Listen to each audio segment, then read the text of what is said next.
Good thing they pointed it When I out. push the it, red you one guys- right here. Red, you It's just the need the red. red letter. Red just here. Up means your on. bed. You're good. Oh, You're just on. this one? Yep, Oh, you're good. okay. Yeah, Never mind. just don't touch it, basically. Touch it. Just don't touch it. And this is your mute. So if you got to sneeze or something, you just.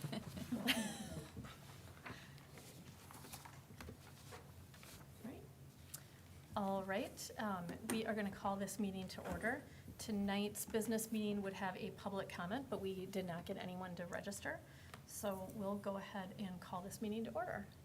Joan? Director Hocker? Here. Director Kilsenberg? Here? Director Lauer? Here? Director Petrie? Here. Director Corbeni? Here. Director Thielander? Here. Chair Sherman? Here. You have a quorum. Great, let's stand for the Pledge of Allegiance.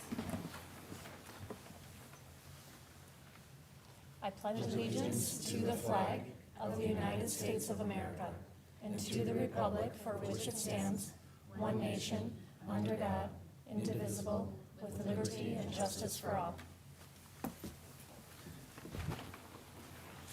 Great.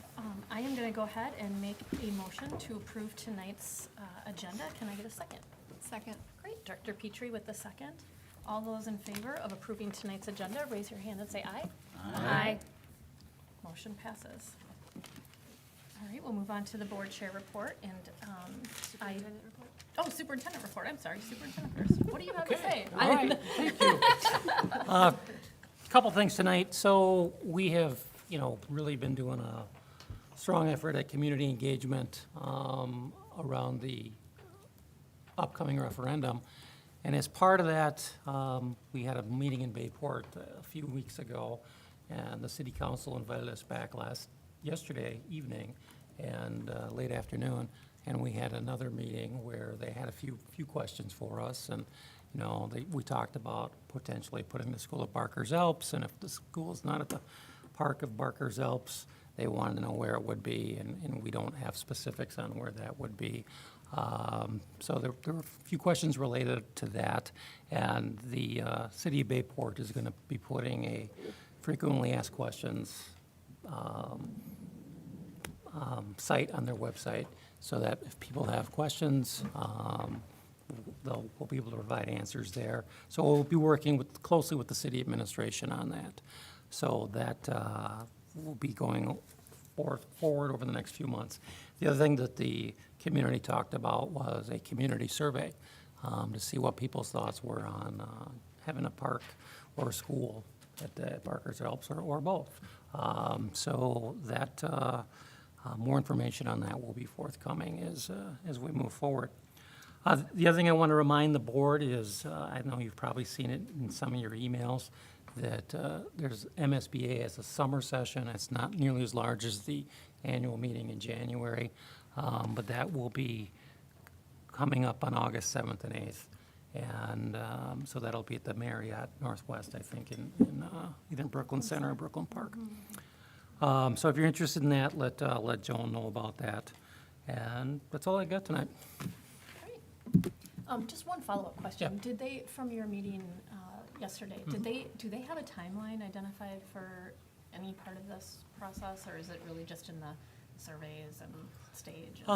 They talked about potential timeline, but nothing firmed Nothing up yet for definitive. sure. Okay, Yep. great, thank you. Yep.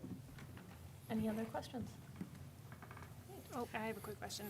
If we're looking at a survey, that's a survey that the city would do. They're doing a of survey. Bayport? Okay, Yeah. got it. That has Yep. nothing to do with us. Nope. We've already done ours. Yep. Got it. Thank you. Yep. Great. Now the board chair report, and I don't have anything other than just letting people know about the MSBA conference, and reach out to me and Joan if you're interested. And then also just a thank you to the community. I've gotten just a couple people that have, obviously, as we move around, we kind of knew that it wasn't going to be the exact production that we have at Oak Park. So hopefully tonight's a little better. We've got the Oak Park buildings, the speakers, and so I just wanted to acknowledge and thank people that are reaching out and just kind of keeping us posted on how they're able to hear us at home. So, and that's it. All right, we have the consent agenda, items A through E, which are up and posted. And I'll go ahead and make a motion to approve items A through E if I can get a second. Second? Great. Director Lauer with the second. All those in favor of approving consent agenda, items A through E, raise your hand and say aye. Aye. Opposed? Motion passes unanimously. Now we get into the agenda with our strategic direction, which is developing strong partnerships with the communities we serve. And we are honored tonight to have people from, representatives from Community Thread and United Way, who are instrumental in our community. And Carissa, I'm going to turn it over to you. All right, I'm going to invite Lois and Sally up. Stand if you don't mind. Or you can have a seat. All right, well, one of my very favorite parts of being in this school district is getting to work with amazing community partners, and you have two of them here representing Community Thread and United Way of Washington County East, correct? Yes. Careful how we say that. They have been supporting our district in countless ways for many, many years, and what we're here to talk about tonight is the Stuff the Bus fundraising donation drive that they do every year. So there's some stats on the board. You can see that as we go through. There are more than 700 students that received supplies last year. You can see $38,000 in school supplies. These are huge numbers, and they mean so much to a lot of families. For those of you who have kids, you know what that school supply list looks like, and I was just at Target the other day starting to look at my own daughter's list, and it adds up in a hurry, and for a lot of families, this really is a significant financial impact on them, especially if you have more than one kid, 2, 3. So this community group has really stepped up to provide for our students year after year after year. So tonight we wanted to recognize them for that, and also for all the other things that they do. We have a certificate of recognition for both of you, so for Community Thread and for the United Way. Thank you. And I'd love to give you the opportunity to say anything if you'd like to as well. Well, I'll start. Stuff the Bus has been going on for many years, and it is a key program that United Way of Washington County East has, and we partner with Community Thread. I've been there 14 years, and I think it started the year before I started at United Way. So it's been going on quite a long time, and it's made a lot of advances. You can have that. Yeah, and thank you. And so I'm Sally Anderson with Community Thread, and we just love to support other nonprofits. And so when United Way became more involved with this, it just seemed like a natural fit. We have the space to organize the supplies. And then last year, when we had so many donations left over, we actually had teachers come in and shop. And I know that went a long way to support their efforts as well. We couldn't do what we do without being in a generous community with a lot of generous foundations that support our work, as well as individuals. So we're very fortunate for that. So we appreciate your recognition of our work. Thank you. I'll ask you to turn to the next slide as well. There's information about this year's donation drive. We are inviting people to donate supplies, and there's going to be, Community Thread is kind of the main hub for that, but there will be lots of other locations throughout the community that you can watch for. If you go to our website and Community Thread's website, all of the drop-off locations are listed there, but there's also a QR code. Great. So you can do Amazon Wish, there's a wish list out there, or you can donate money. And all this is also linked from the school district site, and we've been putting it out through Facebook and our newsletters as well, so families are well aware of this. The other important date is from July 24th through August 10th. Families who are in need of school supplies can register, and there's a limited number of spots, but there are a lot of spots, is that right? Well, yeah, we have a number that we're shooting, to serve 800 kids, but, as these things go, the number will go higher and we'll make it happen. So we will do our best to make sure everybody's needs are met. Fantastic. So definitely visit the website if you want more information, and when you're school supply shopping, feel free to pick up a few extras and drop them off. There's no feeling like going to school with a backpack full of those fun, shiny things and the crayons and, the sharp pencils and all of those things. So we want that experience for all of our kids.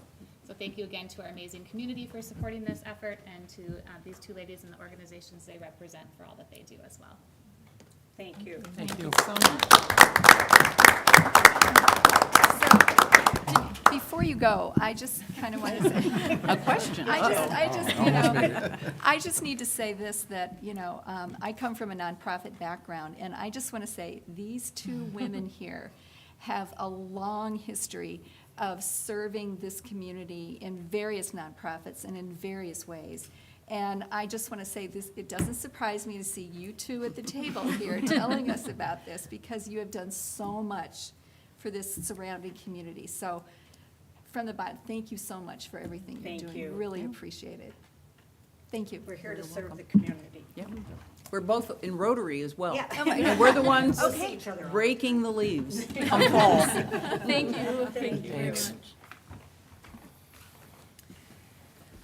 Great.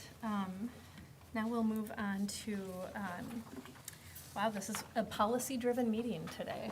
So, welcome, Bob. Thank you very much. Good And- evening, everyone. Yeah, and so tonight, just a little bit of background, this is an action item tonight because we're just updating based on legislative changes, existing policies. So we're gonna speak to those changes, you can ask questions, and I'll turn it over to Bob. Great, thank you very much. Good evening, everyone. As the chair said, we have a few policies to review. These are all amendments to existing policies that we already have. We're utilizing the MSBA process where they legally vet all of the policies before offering them to school districts. Then we look at them internally with the internal policy committee to further vet the changes and amend if there's anything that needs to be amended to make it more appropriate for our district, okay? So the first 10 or 11 here I have, and we'll put them up one at a time. And the highlights will be some changes. So the blue highlights will be the changes, and then the strike through are the things that we're removing. So instead of reading every policy to you, right, I'll just ask if there are any questions that you have as we go by each policy, and then I can try and address anything that you have related to the specific policy. Yes? I think that just maybe in general, if you're, because obviously the changes are pretty cut and dry based on the legislative changes, but if you see maybe any potential for impact that you think we should know about within the district, that's maybe more my Okay. questions were. Okay, very good. All right. Well, why don't we start here, and if there's something, I would say in general, some of the impact is gonna be how we operationalize some of the Okay. things and the changes. So working with our leaders and the principals, if there are things that are unique or need to be training. You'll see in some of the policies that they've asked us to do training, like the bus safety and then around the drug use. And we'll be required to provide additional education for kids in the school environment. And then some of it, and like I said, it's just policy or procedural type things that we'll work with our operations group to implement if need be, what those things are. So, okay.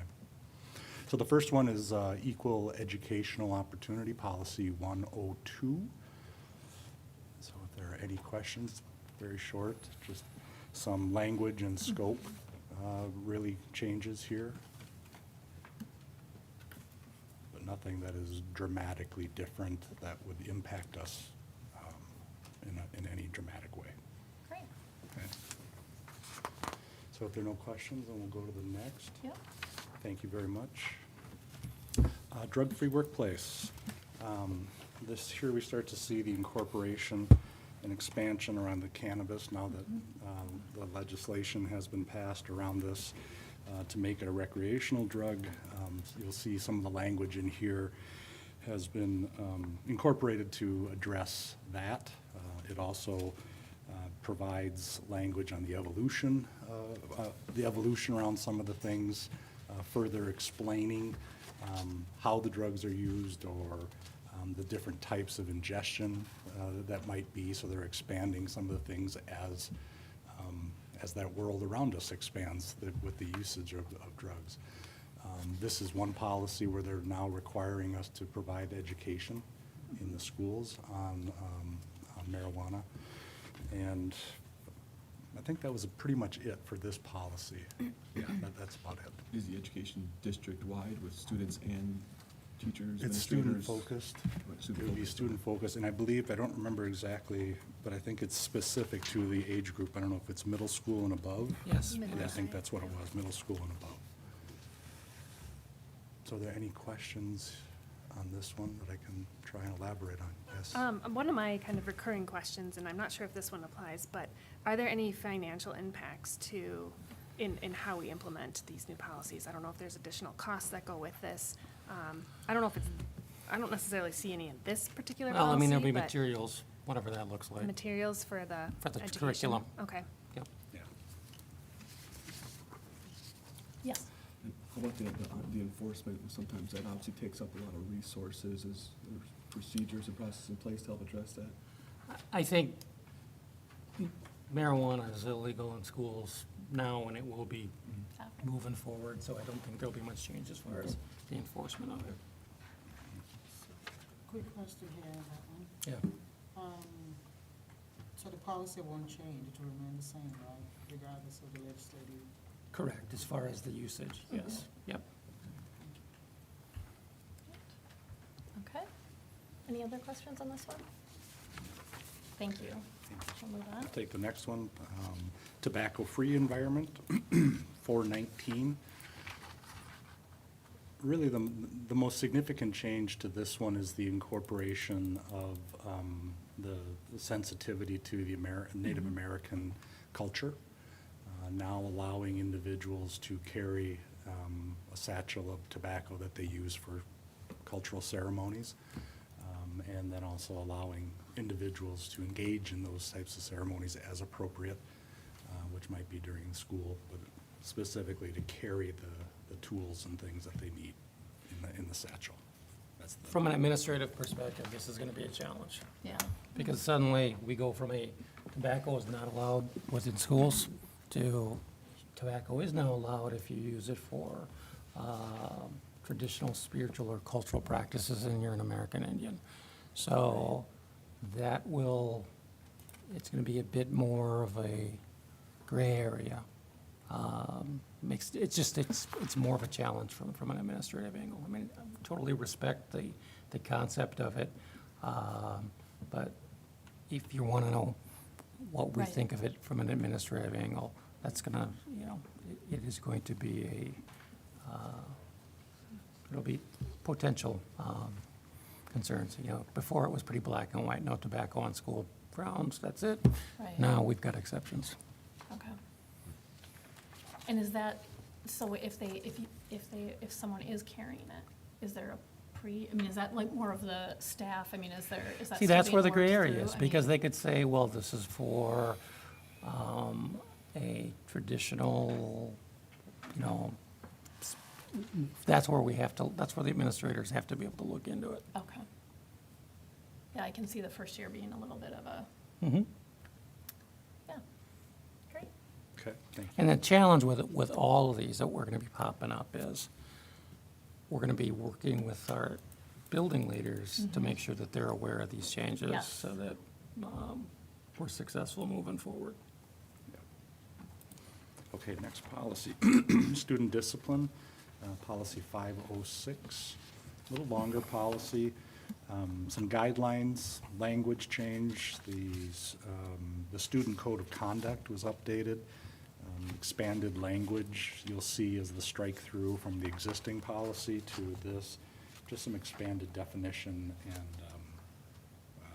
language around the various types of violations, and then more rigorous procedures and guidelines around dismissal and the utilization of how we can discipline at different age groups within the schools, right? So new limits, and I know Dr. Funk spoke about this at an earlier meeting at length, about this would be a challenge.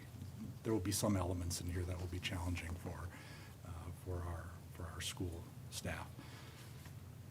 Yeah, I think this is, I had a conversation with Dawn this morning, and we've got some real concerns about, basically the policy says you cannot suspend a student K through 3 unless you have done a lot of things on the front end. And so we're going to have to work with our staff and our administration to ensure that we understand these things moving forward, because this is going to be a significant change system-wide. So that is a concern. So I'm sure Don's probably working through what that consistent process looks like for the principals. Yep. Yep. That'll be our next step is, once the policies are adopted, then working with Dawn and the other leaders to say, how do we implement? The other thing on this that I think is important for folks to know is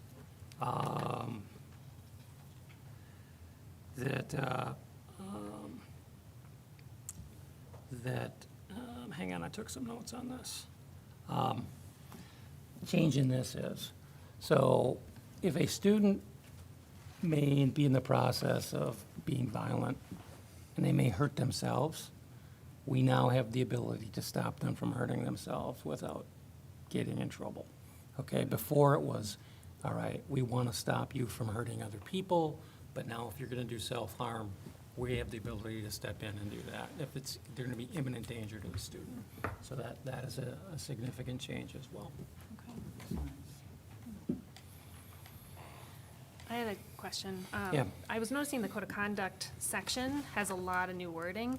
Was that just kind of bringing it in line with the model policy? Yes. Or was there anything in here that was new legal language that got added that we should be aware of? Or is it just kind of rephrasing what we already had? Well, I think it's a little of both, right? So there's some Okay. rephrasing, but I think what Dr. Funk was saying about the guidelines for how we can discipline or excuse or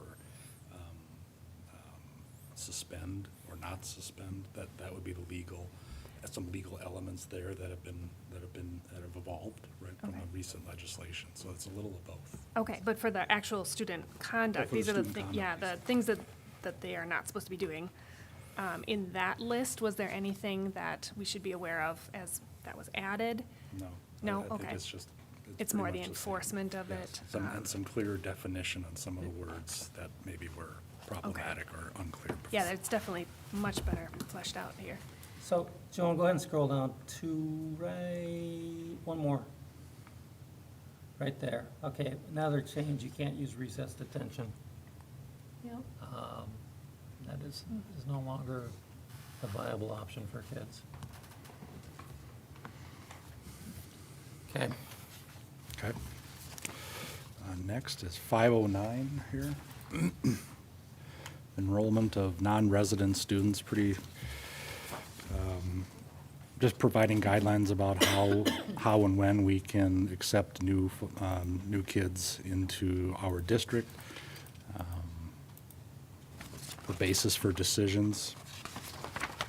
So a lot of upgrades or changes to this policy, just for clarity. So I would just say guidelines and language changes primarily.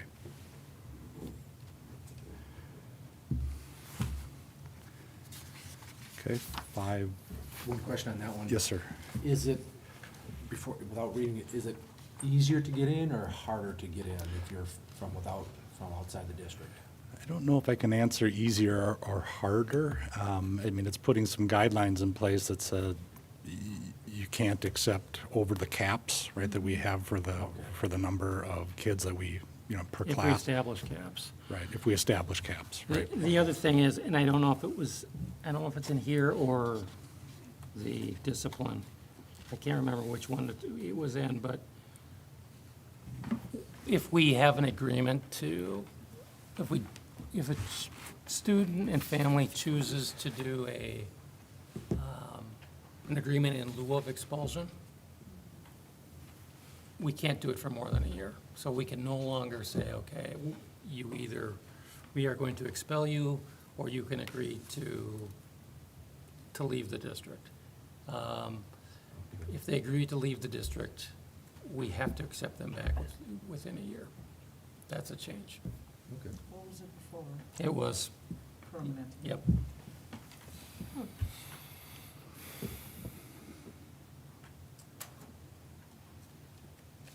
Okay, And that change is under any circumstance. Mhm.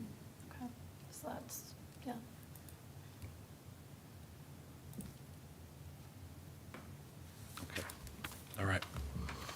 Next, policy 513, student placement in academic programs. Really just some slight language changes here, evolution of some of the language, and guidelines for, how we promote and retain and design our programs, so. Yeah, it looked pretty straightforward. So It's go to fairly number, straightforward. go back, Joan, or forward, Joan. Number 5 there. The school district must adopt procedures consistent with Minnesota statute for early admission to kindergarten or first grade or gifted and talented learners consistent with Minnesota statutes. So that's just something for us to be aware of when we're looking at, early entry or, we talked about our GATE program. This codifies it. Yep.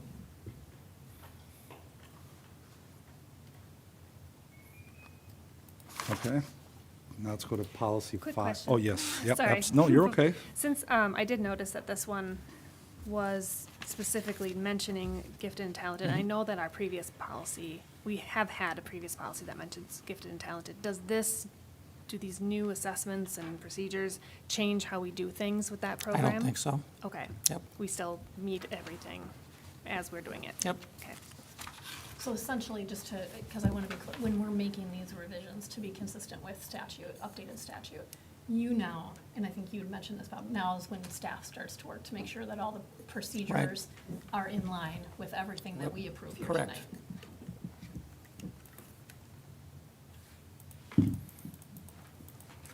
Okay, 514, bullying prohibition policy.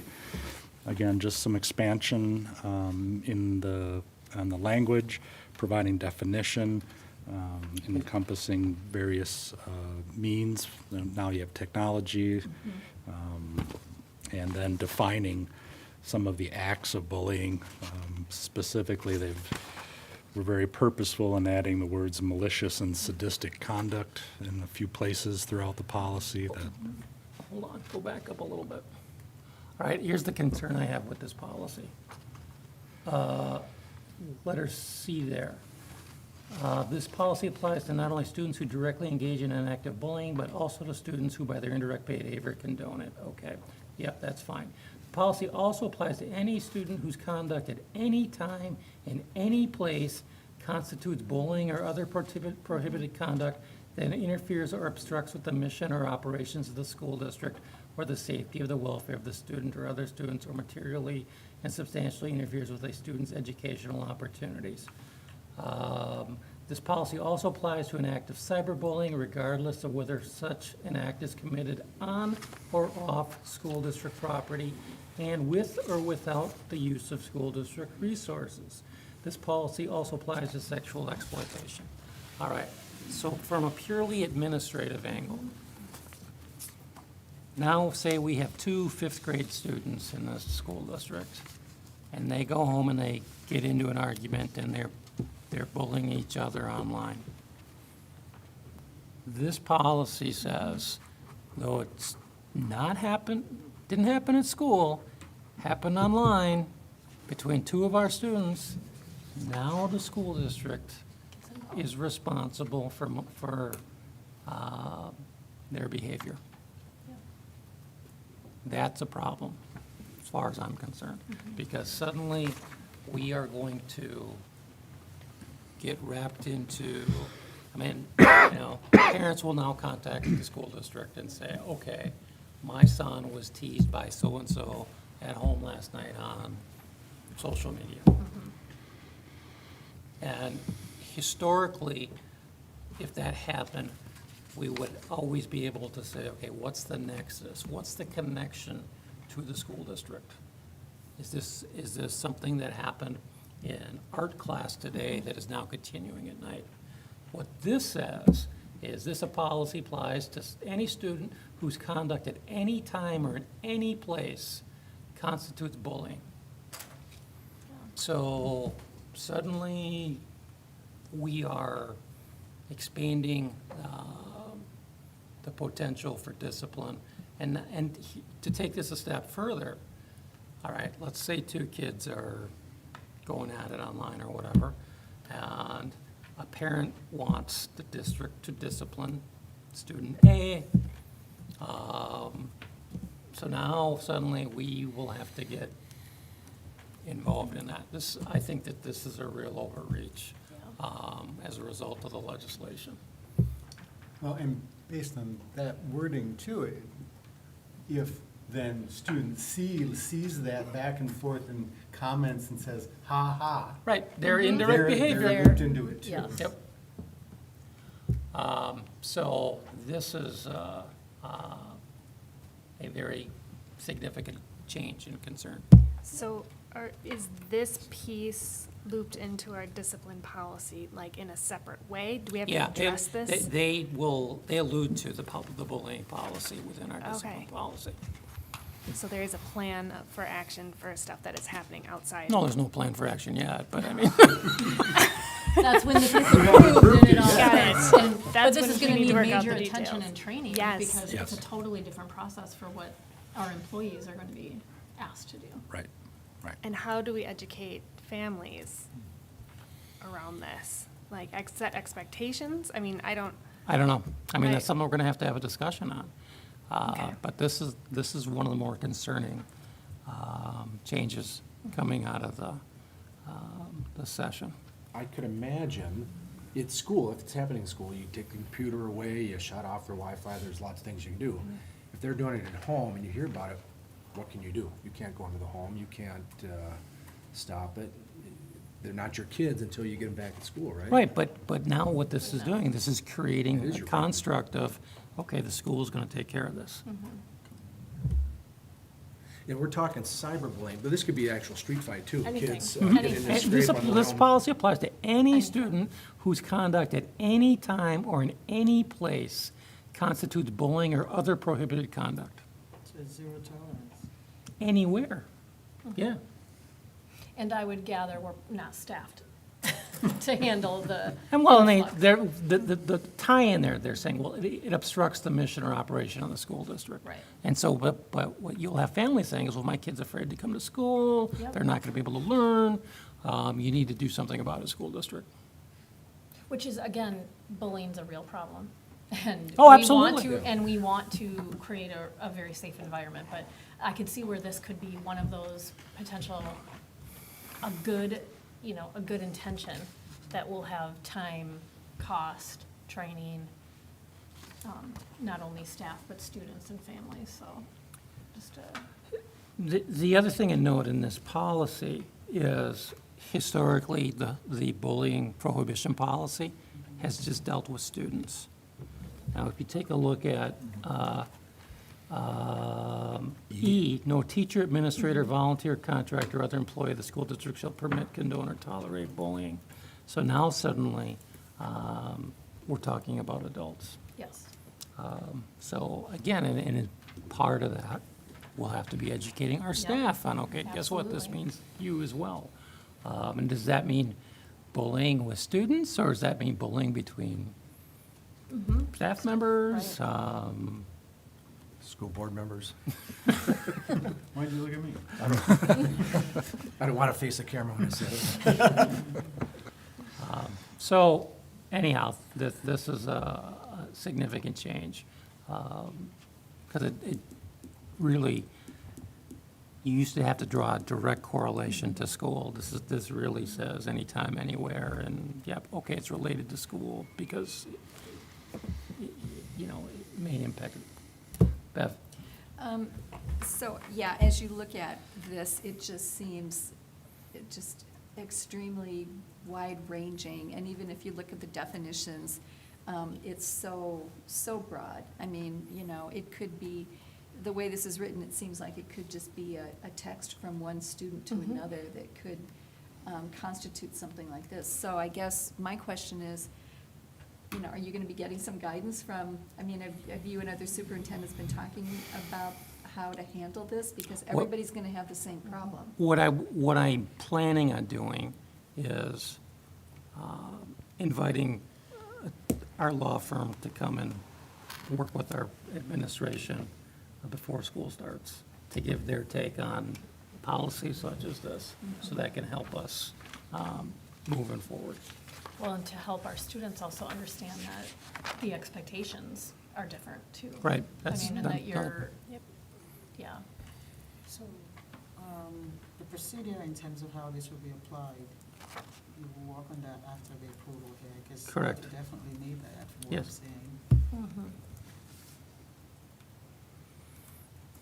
Yes.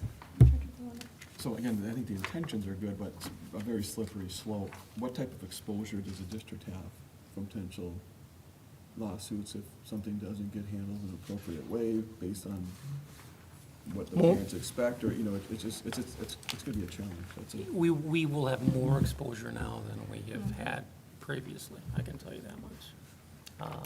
Is there a way to mitigate that or cover that?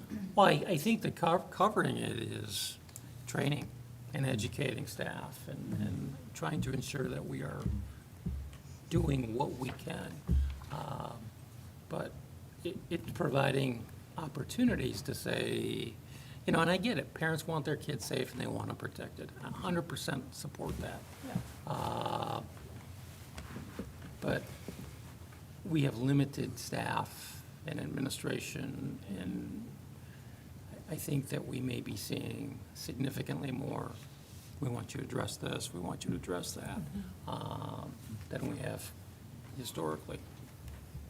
And I would imagine that in something like this, we're gonna have, I mean, potentially some dialogue with our legislators on, ongoing, on what Absolutely. is happening as a result of this, what the impact is. Because Right. the intention is very good. It's just that what could the impact be? Correct. So, And I don't mean to be cynical here, but these are some, I'm Absolutely. talking real world here, that, you know, I have seen these things happen where parents have contacted wanting us to deal with it as a school administration. And, okay, this wasn't really school-related, we're sorry. Now it is school-related, because, you know, they both attend school here. yeah. Okay. Would there be an opportunity for mediation? Yep, I think that would be an opportunity, absolutely. Restorative practices of some sort, yep. As you develop kind of these new procedures, would there be a chance to have reports back to the board just to see how that? Sure. I mean, I think that the board in general would be interested to hear how this, I know the work is yet to really start. It starts after we approve this, but just keeping us in the loop. Absolutely. Yeah. All right, thank you. The next one, policy 532, please. The use of peace officers and crisis teams to remove students with IEPs from school grounds. Really, the changes here are clarifying some of the things that you cannot do and being cognizant of, you know, how you are handling the individual child itself. You see in the highlights there. So our policy was pretty similar, right? So we just some language was expanded to incorporate some of the things that are necessary for how you handle, how you physically remove, and the things that you can and cannot do in the form of either discipline or dealing with the child in their state, right, when they're upset and needing assistance.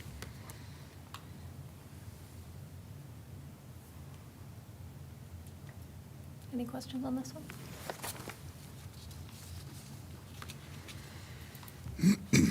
All right, we'll go to policy 534, please. School meal policy. I think we've talked about this a little bit here at the board, and Dr. Funk has talked about it.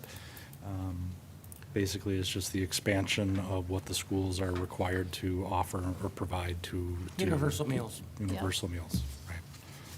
So, not much more change to that one, to be honest. Great. Okay, policy 709, please. Student transportation, safety policy. Again, another one, just providing some more guidelines. So here's the significant change here. All right, Pete, you're a bus driver. Okay, we've always, for years and years, have had bus training for our students. It's what we do. You know, they got to know how to get on the bus, be safe on the bus. Yeah. Well, now we not only have bus training, we have, which is seven, I'm getting ahead of myself, but, are you in 708 or 709 here? 709, yep, Yeah. yep. So, we have to provide training for how our kids get to school. Like if they ride their bike, we have to provide training on riding their bike to school. If they walk, we have to train them on how to walk to school. So we are expanding our training to make sure our kids can get to and from school, either on the bus, walking, or riding their bike. And so, like right there, C1A, the school district must provide public school pupils in K through 3 with age-appropriate active transportation safety training. Must include pedestrian safety, including crossing roads. And then 4 through 8, crossing roads, bicycle safety, traffic laws, helmet wearing, bicycle parts and safety features, and safe biking techniques. So back to the bike rodeo days from, but now it's mandated. And who does that? We do. But the actual person, who, Good question. Because Right. this will need manpower, right? So is there any kind of support from the state for Nope. this? Nope. You'll just do it. Did you think about this though? lots of unintended consequences.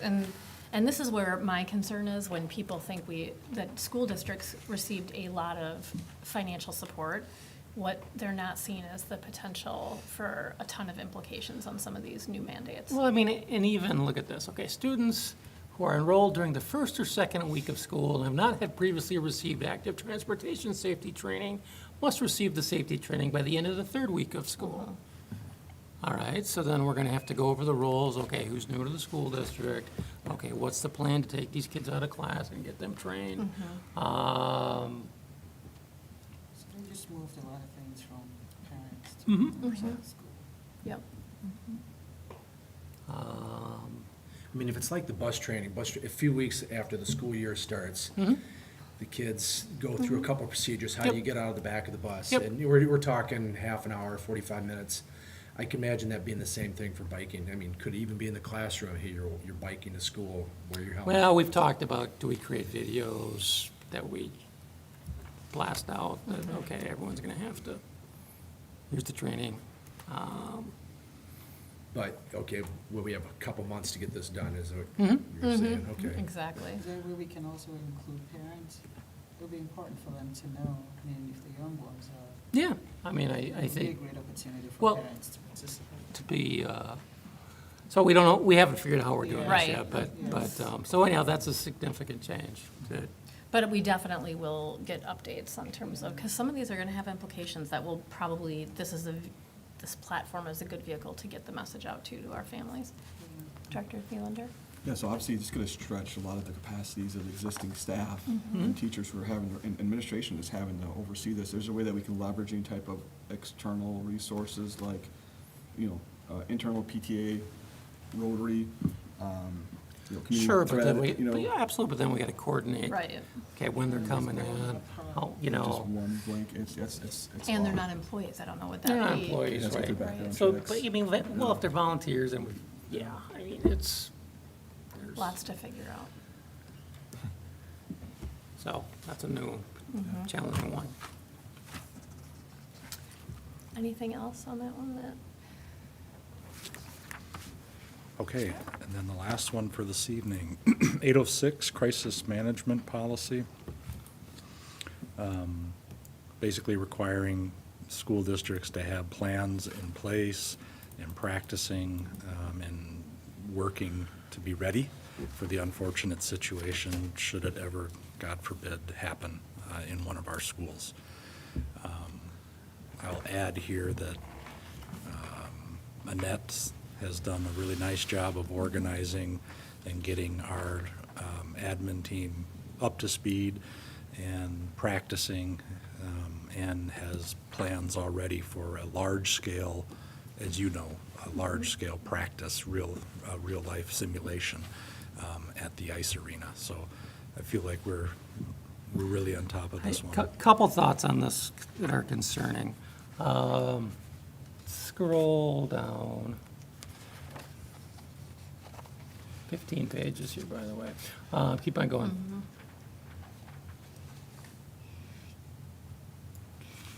Keep on going.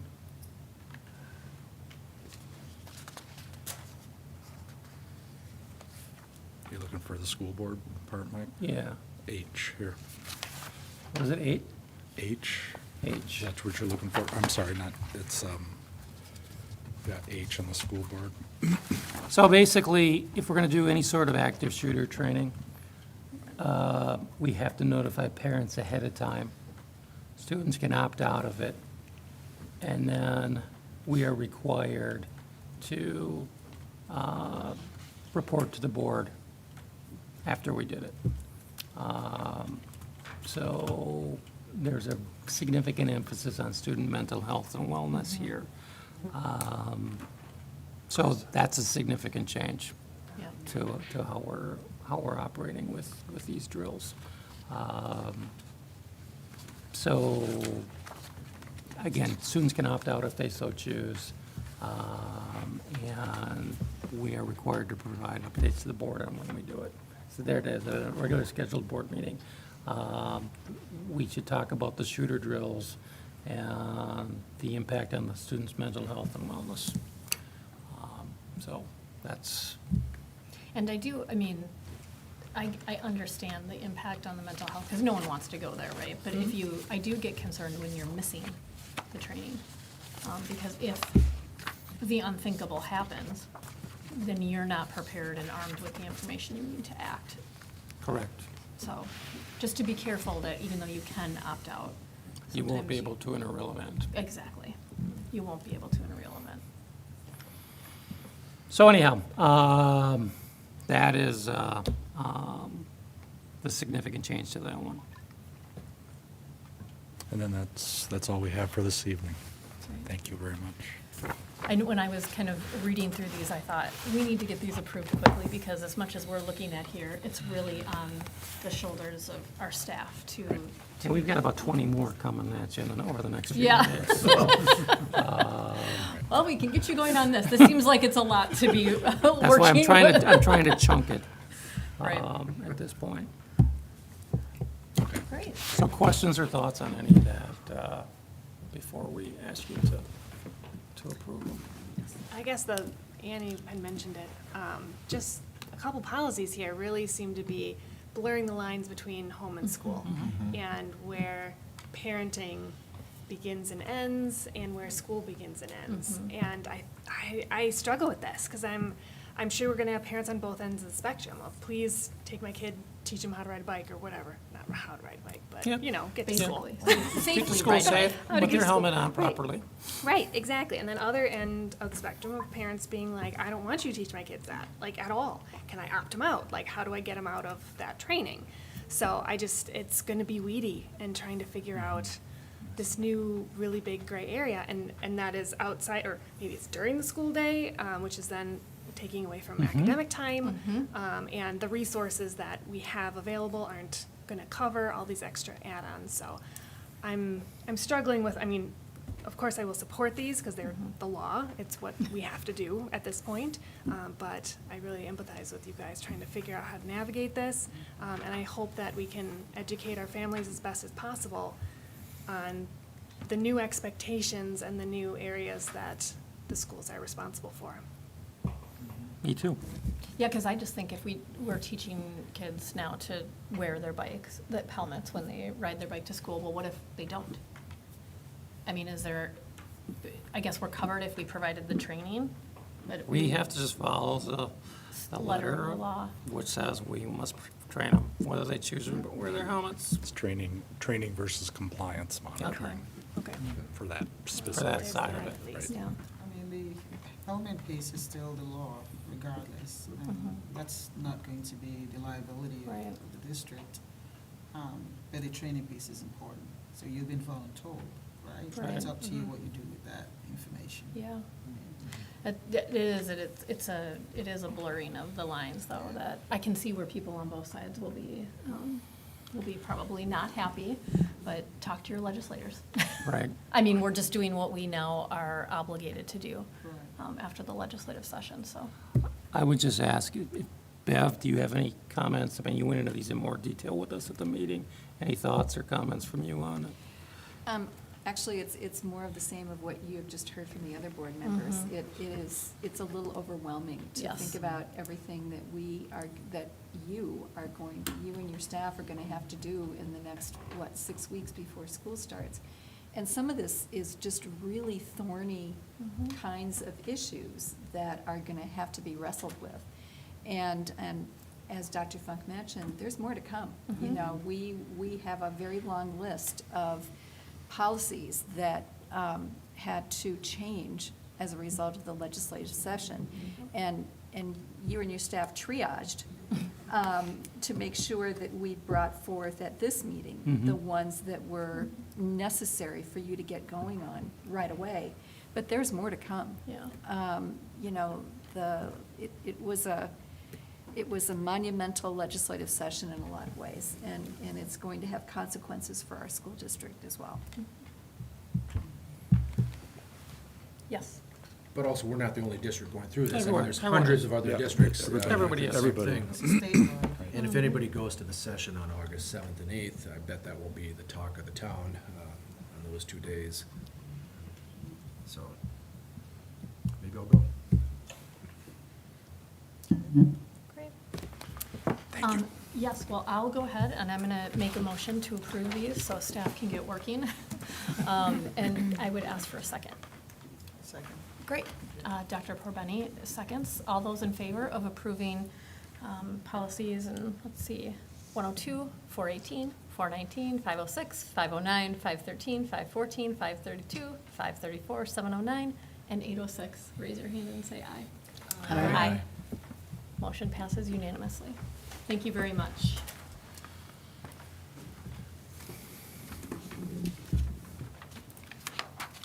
All right. Now we have 2 resolutions, and these are just resolutions we passed at the last meeting. I'll let you Yeah. explain, but essentially it's, So we met with the county last week. We have a joint powers agreement with Washington County to run elections. After the meeting with the county, they looked at our resolutions and they said, we would like you to adjust these resolutions to match what we're doing at the county. We conferred with legal counsel yesterday on it, and they said, okay, here's what you can do. So really, these are just an adjustment so that we can be aligned with Washington County's procedures, since they're going to be running the election for us. Perfect. So we have really 2 of them. One is for the bond referendum, one is for the special school board seat. so these are roll call votes. So I'm going to go ahead and make a motion to address, to approve the bond change. Can I get a second? I'll second. Okay, well, we'll go with Dr. Okay. Corbeni, Okay. and then you can do the next one. Okay. So Joan, roll call. Dr. Hubbard, Yes. Dr. Kelsenberg, Yes? Dr. Lauer, Yes. Dr. Petrie, Yes. Dr. Corbeni, Yeah. Dr. Thielander, Yes. Chair Sherman. Yes. Resolution passes unanimously. Great, thank you. And then now the resolution amending the call for a special election to permanently fill the school board vacancy that we have. I'll go ahead and make the motion, and Director Hocker will do the second. And Joan, please a roll call on this one as well. Dr. Hocker? Yes. Dr. Kelsenberg? Yes? Dr. Lauer? Yes. Dr. Petrie? Yes. Dr. Corbeni? Yes. Dr. Thielander? Yes. Chair Sherman? Yes. Resolution passes unanimously. Great. And with that, we are adjourned. Okay. Thank you. 56 minutes? Through the break? That's closer to 7 than 6:50, isn't it?